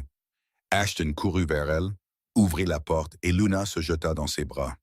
Elle sanglota et cria pour son papa, s'accrochant à son cou comme si elle croyait que si elle lâchait, il pourrait disparaître. Ashton serra sa fille contre lui et la tint aussi fort qu'il le pouvait. Sentant son petit corps trembler dans son étreinte, il murmura que papa était là maintenant, qu'elle était en sécurité maintenant, que papa était là. Luna sanglota que Ren l'avait protégée, que Ren s'était tenu devant l'armoire. Et puis Ren était tombé. Ashton regarda et sentit comme si quelqu'un lui arrachait le cœur. Ren gisait immobile sur le sol à côté du lit, ses cheveux bruns emmêlés de sang séché, son visage pâle comme du papier. Elle ne bougeait pas. Ashton posa Luna et se dirigea vers Ren, tombant à genoux à côté d'elle. Il posa sa main sur sa gorge, cherchant un pouls. Un faible battement palpita sous ses doigts. Vivante, mais à peine. Il appela Marcus par la radio et lui ordonna de faire venir quelqu'un immédiatement. Maintenant, vite. Puis il baissa les yeux sur Ren, sur son visage si paisible qu'on aurait presque dit qu'elle dormait seulement. Et il se souvint de tout. Elle avait essayé de le prévenir. Elle avait tout risqué pour lui dire la vérité, même si elle savait qu'elle pouvait perdre son travail. Et quand il n'avait pas écouté, elle était quand même restée, protégeant toujours Luna de son propre corps. Elle avait eu raison. Elle avait eu raison depuis le tout début, et il l'avait écartée comme si elle n'était qu'une mouche agaçante. Ashton sentit quelque chose d'humide sur sa joue. Il leva une main et le toucha, puis réalisa que c'était une larme. Pour la première fois en 20 ans, depuis le jour où il avait vu sa mère pleurer après le départ de son père, Ashton Cade pleura. Pas de colère, mais de regret. Il tenait Luna d'un bras tandis que son autre main enveloppait les doigts glacés de Ren. Les personnes qu'il aimait le plus avaient failli lui être enlevées, et la personne en qui il avait le plus confiance était celle qui avait fait tout cela. Marcus entra dans la pièce, sa voix basse alors qu'il faisait son rapport. Le coffre-fort était ouvert. Tout avait été pris. Les dossiers d'affaires, les listes de contacts, les comptes offshore, tout. Ashton demanda où était Kira, sa voix aussi vide qu'une coquille. Marcus répondit qu'elle avait disparu 4 heures plus tôt. Les enregistrements de sécurité avaient été effacés et il ne restait aucune trace. Ashton se leva lentement. Ses yeux, qui avaient été pleins de larmes quelques instants auparavant, étaient maintenant froids comme la glace. Il regarda Marcus et ne dit que 2 mots. « Trouve-le ». Marcus sembla vouloir dire quelque chose, mais quand il vit le regard dans les yeux de son patron, il ne dit rien. Il hocha seulement la tête et sortit. Ashton se tenait au milieu de la pièce en ruine, sa fille dans ses bras, la femme qui avait sauvé son enfant gisant inconsciente à ses pieds. Il avait perdu tout ce qu'il avait construit en 20 ans en une seule nuit. Mais il ne se souciait plus de l'argent ou du pouvoir. Il ne se souciait que d'une chose. Kira Novak paierait pour ce qu'elle avait fait, quel qu'en soit le prix. 24 heures après la nuit d'horreur, Ren ouvrit les yeux dans une chambre d'hôpital baignée de blanc. La lumière crue des néons la fit cligner des yeux plusieurs fois avant qu'elle ne puisse voir clairement. Sa tête lui lançait, et quand elle leva une main pour la toucher, elle sentit le bandage épais enroulé autour de son front. L'odeur familière d'antiseptique flottait dans l'air, se mêlant au bip régulier du moniteur cardiaque. Puis elle le vit. Ashton était assis sur la chaise à côté de son lit, le dos appuyé contre, des cernes sombres sous les yeux par manque de sommeil. Son costume était froissé, sa mâchoire ombrée par une barbe naissante, mais ses yeux ne la quittaient pas une seule seconde. Ren essaya d'ouvrir la bouche, sa voix rauque et sèche comme si quelqu'un lui avait rempli la gorge de sable. Elle ne réussit à prononcer qu'un seul mot. « Luna ». Ashton se pencha en avant, et sa voix fut douce d'une manière qui semblait presque étrange quand il lui dit que Luna était en sécurité grâce à elle. Ren demanda ensuite des nouvelles de Rosa. Ashton répondit que sa mère se remettait, qu'elle irait bien. Ren ferma les yeux et laissa échapper un soupir de soulagement. C'était comme si une pierre pesant 1000 livres venait d'être soulevée de sa poitrine. Elles avaient survécu. Toutes les deux avaient survécu. Le silence s'étira dans la pièce. Puis Ashton parla, sa voix plus basse maintenant, portant une lassitude qu'elle n'avait jamais entendue auparavant chez un homme si puissant. Il dit qu'il devait lui dire quelque chose. Ren ouvrit les yeux et le regarda, attendant. Ashton rencontra son regard sans se détourner. Il dit qu'elle avait essayé de le prévenir et qu'il n'avait pas écouté, qu'il avait été aveugle. Ren répondit qu'il l'avait aimé et que l'amour rendait les gens aveugles. Ashton secoua la tête et dit que ce n'était pas une excuse. Ren esquissa un léger sourire, un sourire douloureux, mais rempli de compréhension. Elle répondit que non, ce n'était pas une excuse, mais que c'était humain. Ils restèrent assis en silence un moment, chacun essayant de porter le poids de ce qui s'était passé à sa manière. Puis Ren demanda ce qu'il allait faire maintenant. Ashton se leva, se dirigea vers la fenêtre et regarda la ville qui s'éveillait sous les premières lueurs de l'aube. Il répondit qu'il la trouverait et qu'elle paierait. 36 heures après la nuit d'horreur, Ashton était assis dans son bureau privé, un endroit dont très peu de gens connaissaient l'existence. Marcus se tenait devant lui avec un épais dossier à la main. Marcus rapporta qu'ils avaient trouvé sa véritable identité. Ashton lui fit signe de continuer. Marcus dit que Kira Novak n'était qu'une couverture, que personne ne connaissait son vrai nom, mais que dans leur monde, son nom de code était Lotus Noir. Ashton fronça les sourcils et répéta le nom comme s'il goûtait de l'amertume sur sa langue. Marcus expliqua qu'elle était une spécialiste travaillant pour le syndicat, l'organisation qui essayait de s'emparer du territoire d'Ashton depuis des années. Ashton se pencha en arrière dans son fauteuil, ses yeux s'assombrissant. Il murmura que cela n'avait jamais été une question d'amour. Marcus secoua la tête et confirma que non, C'était un plan depuis le début pour prendre tout ce qu'Ashton avait, ses listes de contacts, ses comptes, son empire. Ashton demanda où elle était. Marcus répondit que leur source l'avait localisée dans un entrepôt abandonné à la périphérie de la ville et qu'elle attendait son extraction. Ashton demanda combien de temps ils avaient. Marcus estima environ 12 heures avant que le syndicat ne la fasse sortir. Ashton resta silencieux un moment, les yeux fixés dans le vide, son esprit calculant. Puis il dit qu'il voulait la voir seule. Marcus parut mal à l'aise et dit que ce n'était pas sûr. Ashton le coupa, sa voix froide comme l'acier, en disant qu'il n'allait pas la tuer. Ce serait trop facile. Marcus regarda son patron et attendit le prochain ordre. Ashton se leva et se dirigea vers la fenêtre. Il dit à Marcus de contacter l'agent Morrison du FBI et de lui envoyer tout ce qu'ils avaient sur le syndicat. Marcus parut stupéfait et demanda si son patron allait vraiment abandonner leurs propres renseignements. Ashton se retourna, les yeux froids mais calmes. Il répondit qu'il brûlait toute la maison pour tuer un seul serpent, que le syndicat était un problème depuis des années et que maintenant le FBI pouvait s'en occuper. Marcus demanda « Et pour Lotus Noir ?» Ashton sourit, mais le sourire n'atteignit pas ses yeux. Il expliqua que lorsque le FBI frapperait le syndicat, toutes les autres organisations sauraient exactement qui elle était, ce qu'elle avait fait et qui elle avait trahi. Marcus comprit alors et murmura qu'elle n'aurait plus nulle part où se cacher. Ashton hocha la tête et dit exactement. 48 heures après la nuit d'horreur, Ashton conduisit seul jusqu'à l'entrepôt abandonné à l'extérieur de Portland. La nuit était noire comme de l'encre, sans une seule étoile dans le ciel. Seule la faible lueur jaune des lampadaires se déversait sur la route chaoteuse qui y menait. Il entra, ses pas résonnant sur le sol en béton froid. Kira était assise sur une caisse en bois, entourée des sacs de documents qu'elle avait pris dans le coffre-fort d'Ashton. Elle leva les yeux au son, et ses yeux ambrés brillèrent dès qu'elle le vit. Elle esquissa un léger sourire et dit qu'il l'avait trouvé, et était en même temps le truffaut qu'elle était vraiment impressionnée. Ashton s'avança, sa voix calme, comme s'il parlait de rien de plus que de la météo. Il répondit qu'elle l'avait sous-estimé et que cela avait été son erreur fatale. Kira se leva et lui fit face. Elle demanda « Et maintenant, est-il apporté une arme? Va-t-il lui tirer dessus? » Ashton secoua la tête. Il dit qu'il n'y avait pas d'arme et qu'il n'était pas venu là pour la tuer. Kira fronça les sourcils et sa confiance vacilla un peu.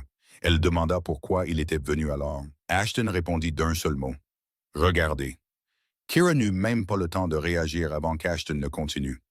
Il dit que 30 minutes plus tôt, les FBI avaient reçu une information anonyme sur toutes les opérations de la côte ouest menées par le syndicat, avec des preuves. La couleur quitta le visage de Kira. Elle murmura qu'il ne pouvait pas faire ça. Ashton resta calme, énumérant tout. Chaque planque, chaque compte, chaque connexion, tout était en train d'être perquisitionné à ce moment même. Kira siffla que le syndicat le tuerait pour ça. Ashton répondit que le syndicat n'existerait plus demain matin. Kira le fixa, cherchant sur son visage le moindre signe de mensonge. Mais il n'y en avait aucun, c'était la vérité. Ashton continua, sa voix portant une satisfaction froide. Il dit que ce n'était même pas la meilleure partie. Kira demanda ce qu'il avait fait. Ashton s'approcha et la regarda droit dans ses yeux ambrés. Il dit que sa véritable identité, Lotus Noir, avait maintenant été révélée à toutes les organisations pour lesquelles elle avait jamais travaillé, à chaque personne qu'elle avait jamais trahie. Pour la première fois, Kira parut effrayée. Elle dit qu'il ne pouvait pas faire ça. Ashton répondit qu'il l'avait déjà fait, qu'elle ne fuyait plus lui. Elle fuyait tout le monde et il n'y avait plus un seul endroit sur cette planète où elle pouvait se cacher. Kira essaya de retrouver son sang-froid et dit qu'elle trouverait un moyen, qu'elle trouvait toujours un moyen. Ashton hocha la tête. Et maintenant, il n'y avait plus de colère dans sa voix, seulement du vide. Il dit que peut-être elle le ferait, mais qu'elle passerait le reste de sa vie à regarder par-dessus son épaule, se demandant quand il viendrait la chercher.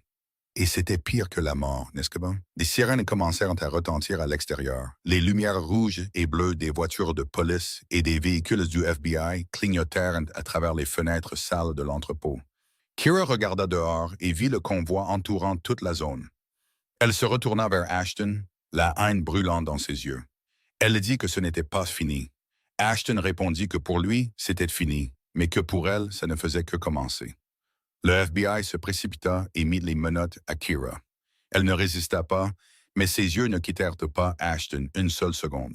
Pas même alors qu'on la conduisait à l'extérieur. Ashton resta là à regarder jusqu'à ce que le véhicule du FBI transportant Kira s'éloigne, les lumières rouges et bleues clignotant puis s'estompant dans la nuit. Marcus entra dans l'entrepôt et demanda si c'était fait. Ashton hocha la tête et dit que c'était fait. Marcus demanda comment il se sentait. Ashton regarda le ciel nocturne à travers le cadre de la fenêtre brisée, resta silencieux un moment, puis répondit qu'il se sentait vide, mais que cela devait être fait. Marcus demanda « Et maintenant ?» Ashton se retourna, et pour la première fois en 3 jours, quelque chose de plus doux revint dans ses yeux. Il répondit que maintenant, il rentrait à la maison, vers les gens qui comptaient vraiment. Une semaine après l'arrestation de Kira, le domaine Katie sombra dans une étrange sorte de silence. Il n'y avait plus le son constant des téléphones, plus de réunions s'étirant au-delà de minuit, plus de visiteurs mystérieux allant et venant à la faveur de l'obscurité. Ashton avait annulé chaque rendez-vous, refusé chaque appel professionnel et passait tout son temps à la maison avec les gens qu'il aimait. Ren sortit de l'hôpital après 5 jours de traitement. La blessure à sa tête était recousue et guérissait lentement. Elle retourna au domaine sous l'accueil joyeux de Luna.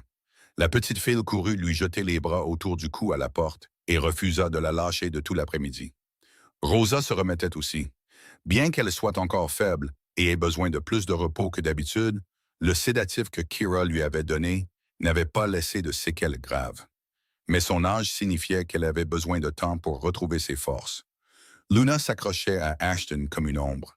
La petite fille avait peur que si elle quittait son père des yeux ne serait-ce qu'une seconde, il disparaîtrait comme tout avait failli disparaître cette nuit-là. Elle dormait dans la chambre d'Ashton, lui tenant de la main toute la nuit, et se réveillait de cauchemars que seuls les bras de son père pouvaient apaiser. Ashton ne se plaignit jamais. Il tenait sa fille près de lui chaque nuit, lui murmurant des mots de réconfort jusqu'à ce qu'elle se rendorme. Et il réalisa que c'était quelque chose qu'il aurait dû faire depuis longtemps. Personne ne parlait beaucoup ces premiers jours. La douleur et le regret étaient encore trop frais, trop vifs pour être mis en mots. Mais l'air dans la maison avait changé. Il était plus doux, plus honnête, comme si la tempête avait emporté tout ce qui était faux et n'avait laissé derrière elle que ce qui comptait vraiment. La 7e nuit après que tout se soit passé, à 2 heures du matin, Ashton ne pouvait toujours pas dormir. Il était allongé, fixant le plafond dans le noir, son esprit tourbillonnant de 1000 pensées qu'il ne pouvait pas mettre en ordre. Finalement, il retira doucement la main de Luna de là où elle l'avait enroulée autour de son bras, remonta la couverture sur elle et quitta la pièce. Il descendit à la cuisine, avec l'intention de prendre un verre d'eau, mais s'arrêta sur le seuil en voyant que la lumière était déjà allumée. Sa mère était assise là, seule, une main autour d'une tasse de thé qui avait refroidi depuis longtemps, les yeux fixés dans le vide, comme si elle s'était profondément perdue dans ses propres pensées. Ashton entra et demanda si elle non plus ne pouvait pas dormir. Rosa leva les yeux vers son fils et lui fit un petit sourire. Elle répondit que les personnes âgées n'avaient pas besoin de beaucoup de sommeil, puis demanda ce qui le tenait éveillé. Ashton ne répondit pas. Il tira une chaise et s'assit en face d'elle. Ses mains jointes sur la table, les yeux baissés, le silence s'étira entre la mère et le fils. Le tic-tac de l'horloge murale remplissait la pièce, régulier et patient, comme s'il comptait chaque seconde qui passait. Puis Ashton parla, sa voix rauque. Il dit qu'il était désolé. Rosa demanda de quoi il était désolé. Ashton leva les yeux vers elle et ils étaient rouges sur les bords. Il dit qu'il était désolé de ne pas l'avoir écouté, de l'avoir mise en danger, d'avoir été si aveugle. Rosa regarda son fils, l'homme qu'elle avait élevé seul toutes ces années, l'homme le plus puissant du Nord-Ouest. Et pourtant, il était maintenant assis devant elle avec les yeux d'un petit garçon perdu. Ses propres yeux se remplirent de larmes alors qu'elle répondait qu'Ashton était son fils et qu'elle lui avait pardonné avant même qu'il n'ouvre la bouche pour le demander. Ashton secoua la tête et dit qu'elle ne devrait pas avoir à lui pardonner, qu'il aurait dû la croire. Rosa laissa échapper un léger soupir. Elle dit que la confiance avait toujours été difficile pour lui et qu'elle comprenait pourquoi. Ashton baissa les yeux et murmura un mot. « À cause de père. » Rosa hocha la tête, sa voix douce, mais portant la vieille douleur. Elle dit que son père avait brisé quelque chose en lui quand il était parti, Et depuis lors, Ashton avait essayé de se protéger. Ashton leva la tête, son regard lointain. Il dit qu'il avait pensé que s'il construisait les murs assez hauts, personne ne pourrait le blesser ou blesser sa mère. Rosa demanda si cela avait fonctionné. Ashton eut un petit rire triste. Un rire sans aucune joie. Il répondit que cela n'avait pas fonctionné du tout. Rosa tendit la main sur la table et prit celle de son fils, sa voix chaude et pleine de sagesse. Elle dit que les murs qu'il avait construits pour tenir la douleur à l'écart avaient aussi tenu l'amour à l'écart, et qu'il ne pouvait pas avoir l'un sans accepter l'autre. Ashton serra sa main autour de la sienne et hocha la tête. Il dit que maintenant il comprenait. Il y eut un silence pendant un moment. Puis Ashton jeta un coup d'œil autour de la cuisine et ses yeux se posèrent sur la vieille étagère à épices dans le coin. Il demanda si elle se souvenait quand il avait 10 ans, quand elle lui avait appris à faire des pâtes. Rosa sourit, le premier vrai sourire qu'elle y avait arboré de toute la semaine. Elle répondit qu'il les avait brûlés 3 fois avant de réussir. Ashton laissa échapper un petit rire, un vrai cette fois. Il demanda si elle pouvait lui réapprendre. Rosa regarda son fils, l'homme qui avait autrefois fait trembler tout le Nord-Ouest, maintenant assis dans la cuisine à 2 heures du matin, demandant à sa mère de lui apprendre à faire des pâtes comme elle le faisait quand il était enfant. Elle se leva, lui tapota légèrement l'épaule et lui dit de sortir la casserole. Ils commencèrent à cuisiner. Ashton coupa maladroitement les oignons, les tranches inégales, des larmes coulant de ses yeux à cause des oignons et non de la tristesse. Rosa remua la sauce, ajoutant de l'ail et du basilic, et la cuisine se remplit lentement du parfum familier qu'Ashton n'avait pas respiré depuis des années. Pendant qu'il cuisinait, Rosa lui raconta des histoires d'autrefois. En Italie, sa propre mère lui avait appris à faire ce plat dans une petite cuisine surplombant la mer Méditerranée. Quand elle est arrivée en Amérique, c'était le seul repas qu'elle pouvait se permettre de faire, et elle l'avait cuisiné pendant toutes ces dures premières années. Quand Ashton était enfant, elle faisait des pâtes chaque année pour son anniversaire, et il disait toujours que c'était la meilleure chose au monde. Ashton écouta, et pour la première fois depuis des années, il ne pensait pas aux affaires, à l'argent ou au pouvoir. Il ne pensait qu'à cette cuisine chaleureuse, à la femme qui avait sacrifié toute sa vie pour l'élever et aux choses qui comptaient vraiment, les choses qu'il avait manquées pendant 20 ans. Quand les pâtes furent prêtes, ils s'assirent à table. Rosa demanda à Ashton ce qu'il allait faire maintenant. Ashton regarda le bol de pâtes fumant devant lui, réfléchit un long moment, puis répondit qu'il ne savait pas, mais qu'il savait ce qu'il ne ferait pas. Rosa demanda ce que c'était. Ashton regarda droit dans les yeux de sa mère. Il dit qu'il ne laisserait plus jamais cette vie toucher Luna ou elle. Plus jamais. Rosa demanda comment il comptait faire ça. Ashton répondit qu'il allait quitter ce chemin lentement, prudemment, mais qu'il allait le quitter. Rosa posa ses baguettes et regarda attentivement son fils. Elle demanda s'il était vraiment sérieux. Ashton hocha la tête, sa voix ferme. Il dit qu'il n'avait jamais été plus sérieux à propos de quoi que ce soit dans sa vie. Les yeux de Rosa se remplirent de larmes. Des larmes de bonheur qu'elle avait attendu 20 ans pour verser. Elle murmura que c'était tout ce qu'elle avait toujours voulu entendre. Elle serra fermement la main de son fils et ils s'assirent tous les deux, mangeant des pâtes à 3 heures du matin dans la petite cuisine. Sous la lumière jaune chaude et l'odeur familière de l'ail et du basilic, Ashton regarda sa mère, regarda le simple bol de pâtes, regarda la cuisine où il avait grandi, et il réalisa que c'était ce qu'il avait cherché au cours des 20 dernières années. Pas l'argent, pas le pouvoir, mais cette chaleur, ce sentiment d'appartenance, cette famille. Il appela doucement sa mère.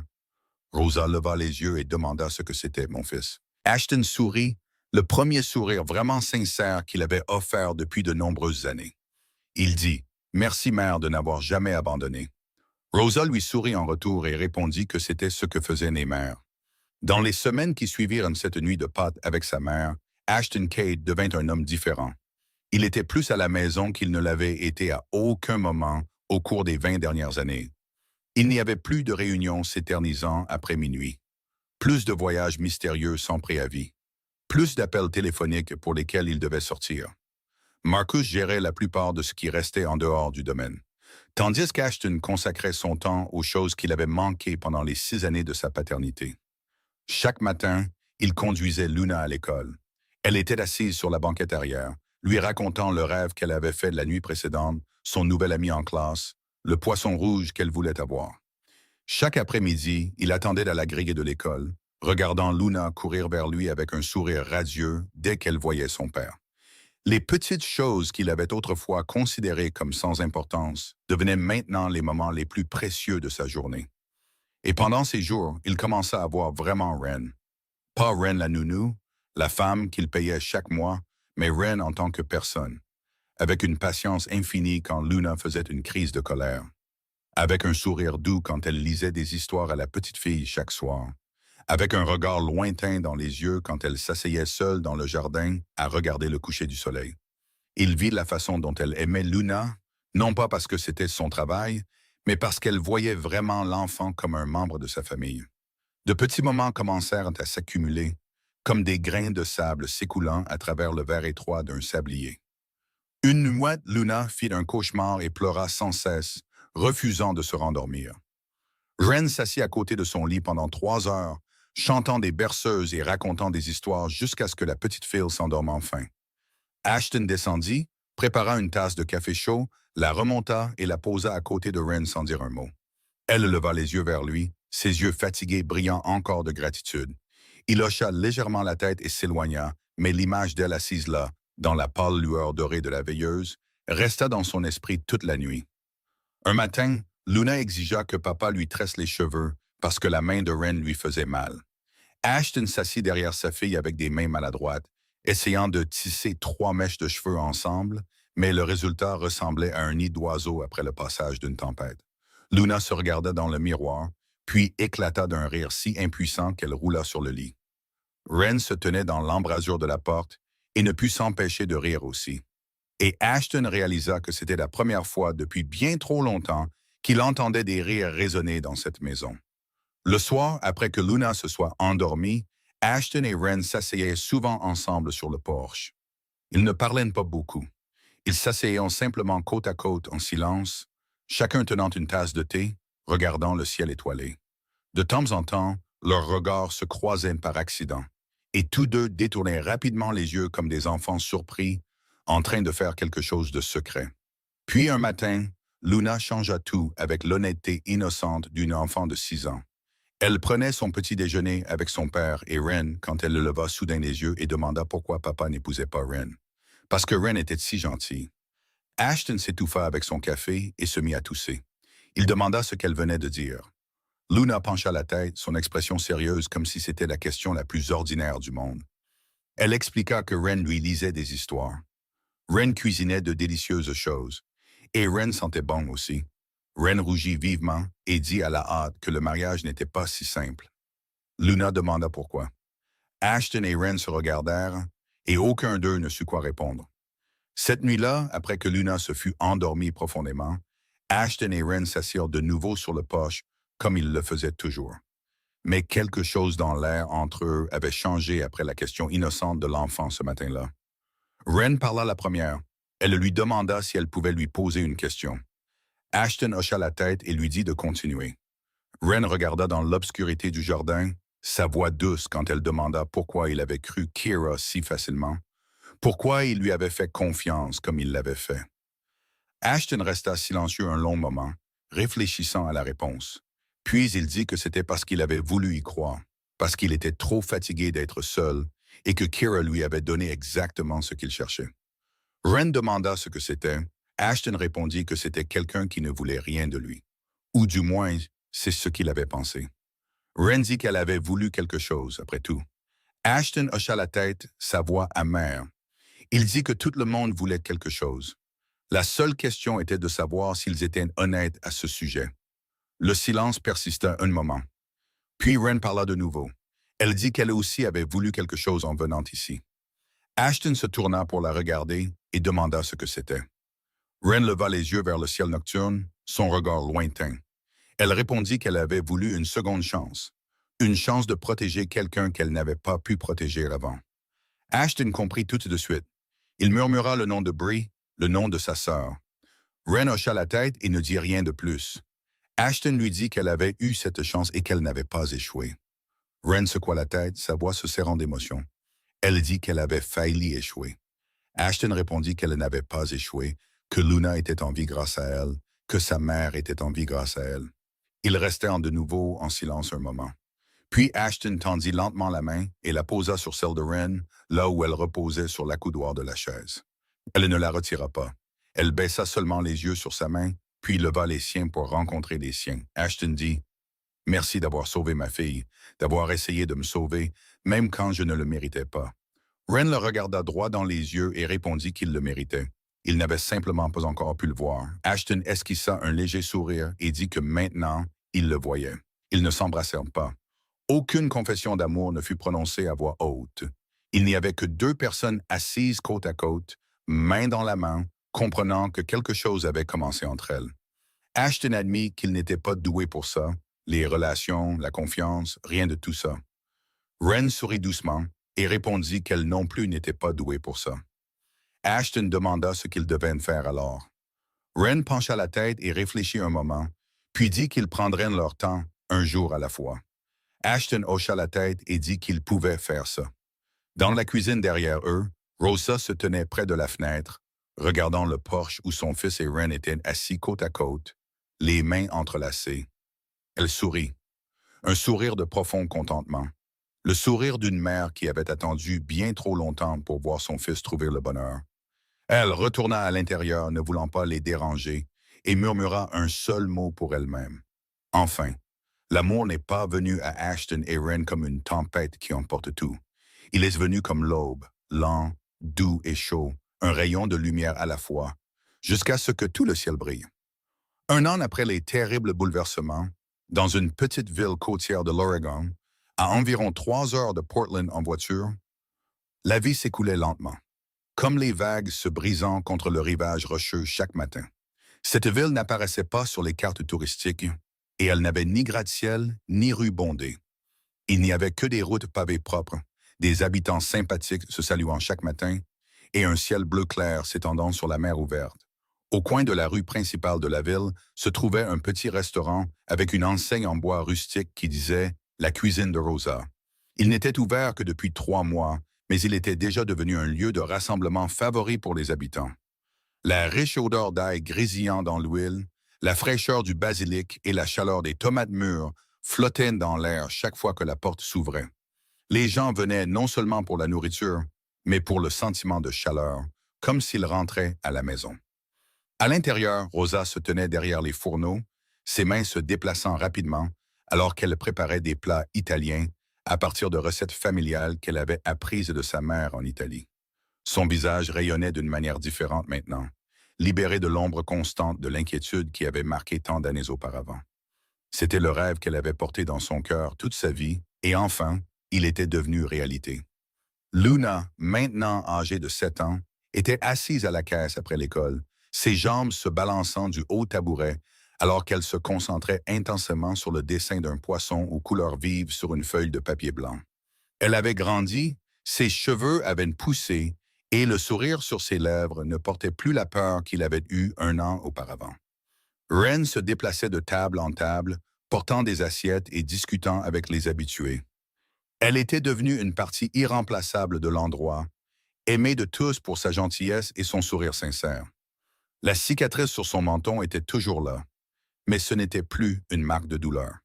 C'était devenu un rappel silencieux du voyage qu'elle avait entrepris pour arriver ici. Et Ashton, l'homme qui avait autrefois fait trembler tout le Nord-Ouest, se tenait maintenant dans un coin de la cuisine avec une éponge à la main, lavant chaque assiette avec la concentration de quelqu'un faisant le travail le plus important du monde. Il avait cédé tout le pouvoir à Marcus et s'était éloigné du monde interlope qu'il avait passé 20 ans à construire. Il n'y avait plus de fantômes, plus d'appels téléphoniques de minuit, plus de marchés secrets, plus d'ennemis attendant dans l'ombre. Il n'y avait qu'Ashton, un homme aidant sa mère à gérer un petit restaurant dans une petite ville balnéaire. Les clients qui venaient ici n'avaient aucune idée de qui il avait été autrefois. Pour eux, il était simplement le fils de Rosa, un homme calme mais gentil qui aidait souvent les clients plus âgés à porter leurs affaires jusqu'à la voiture. Et Ashton aimait ça. Pour la première fois de sa vie, il était autorisé à être lui-même sans porter le fardeau de son passé.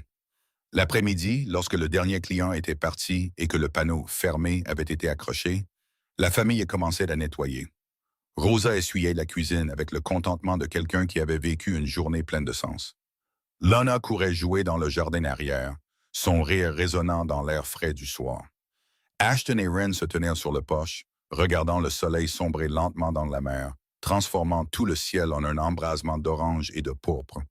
Ren demanda à Ashton si ça lui manquait, le pouvoir, la peur, toutes ces choses. Ashton réfléchit un moment, puis répondit que parfois, la certitude lui manquait, le sentiment de savoir exactement qui il était et ce qu'il était censé faire. Ren demanda « Et maintenant ?» Ashton sourit et dit que maintenant, il se réveillait chaque matin et trouvait la réponse par lui-même, un jour à la fois. Ren dit que cela semblait effrayant. Ashton hocha la tête et admit que ça l'était, mais que c'était aussi la liberté. Ren demanda ce que l'on ressentait avec la liberté. Ashton regarda la mer, sa voix douce alors qu'il répondait qu'il n'avait plus à regarder par-dessus son épaule. Je n'avais plus à me demander qui essayait de prendre ce qui lui appartenait. Il vivait, tout simplement. Rosa sortit sur le porche, s'essuyant les mains sur son tablier, et dit que Luna demandait ce qu'il mangeait pour le dîner ce soir. Ashton rit et dit qu'il venait de fermer un restaurant et qu'elle le demandait déjà pour le dîner.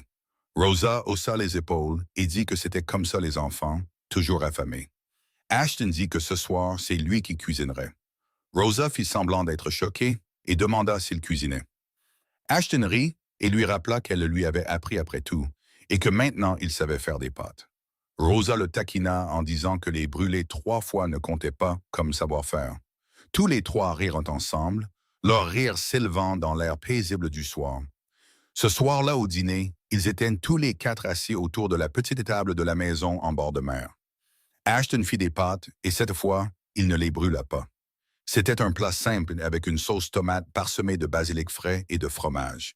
Rien d'élaboré, mais plein d'amour. Luna parla de l'école, de sa nouvelle amie nommée Sophie, du poisson qu'elle avait dessiné ce jour-là et qu'elle voulait accrocher au mur de la cuisine. Rosa parla du client régulier qui commandait toujours du pain en plus, du vieil homme qui vivait seul et venait au restaurant tous les jours à exactement 3 heures de l'après-midi. Ren était assise à côté d'Ashton, épaule contre épaule, et de temps en temps, ils échangeaient le genre de regard que seules 2 personnes amoureuses peuvent comprendre. Ce n'était pas un festin somptueux dans un restaurant cher. C'était seulement des pâtes à la sauce tomate dans une petite cuisine, mais pour Ashton, c'était le meilleur repas qu'il ait jamais eu de sa vie. Après le dîner, Luna alla se coucher, Ren lisant à ses côtés, comme elle le faisait chaque soir. Ashton se tenait seul sur le porche, regardant la mer, scintillante sous le clair de lune. Rosa sortit et vint se tenir à côté de son fils. Elle ne demanda qu'un mot. Heureux. Ashton ne répondit pas tout de suite. Il se tourna et regarda à l'intérieur de la maison où Ren remontait la couverture sur Luna et l'embrassait sur le front. Il regarda la petite cuisine où sa mère avait cuisiné toute la journée. Il regarda les dessins désordonnés de Luna accrochés au mur. Il regarda toutes les petites choses qui, 1 an plus tôt, il ne savait même pas qu'il lui manquait.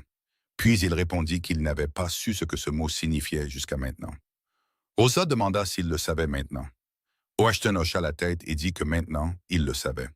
Rosa prit la main de son fils, sa voix chaude, alors qu'elle lui disait « Bienvenue à la maison, mon fils. » Ashton sentit ses yeux le piquer. Il murmura qu'enfin, il était à la maison, mère. Enfin, il était à la maison. Cette nuit-là, avant d'aller se coucher, Ashton se tint dans l'embrasure de la porte et regarda à l'intérieur. Sa mère faisait la vaisselle dans la cuisine, chantant doucement une vieille chanson italienne en travaillant. Ren pliait des vêtements sur le canapé, ses cheveux bruns tombant sur ses épaules, son visage paisible sous la lumière jaune chaude. Luna dormait profondément dans sa chambre, serrant l'ours en peluche que Ren lui avait offert pour son anniversaire le mois précédent. Pendant 20 ans, il avait passé 20 ans à bâtir un empire, pensant que c'était tout. L'argent, le pouvoir, la peur. Il avait possédé tout cela. Et pourtant, il était resté vide. Il s'est avéré que tout ce qu'il avait toujours cherché, c'était ça. Ces gens, cet endroit, la maison. Ashton sourit, entra et ferma doucement la porte derrière lui. Si cette histoire vous a touché, s'il vous plaît, aimez et partagez cette vidéo avec les personnes qui, selon vous, ont besoin d'entendre cette histoire. N'oubliez pas de vous abonner à la chaîne pour ne pas manquer nos nouvelles vidéos captivantes chaque jour. Nous aimerions vraiment savoir ce que vous pensez de l'histoire d'Ashton et Ren. Alors, s'il vous plaît, laissez un commentaire et partagez les émotions qui sont montées du plus profond de votre cœur. Nous lirons chaque ligne et chérirons profondément chaque mot que vous partagerez avec nous. Merci d'être resté avec nous jusqu'à la fin de cette vidéo. Nous vous souhaitons à tous une bonne santé, une vie joyeuse et la paix chaque jour. Au revoir et à bientôt dans la prochaine vidéo.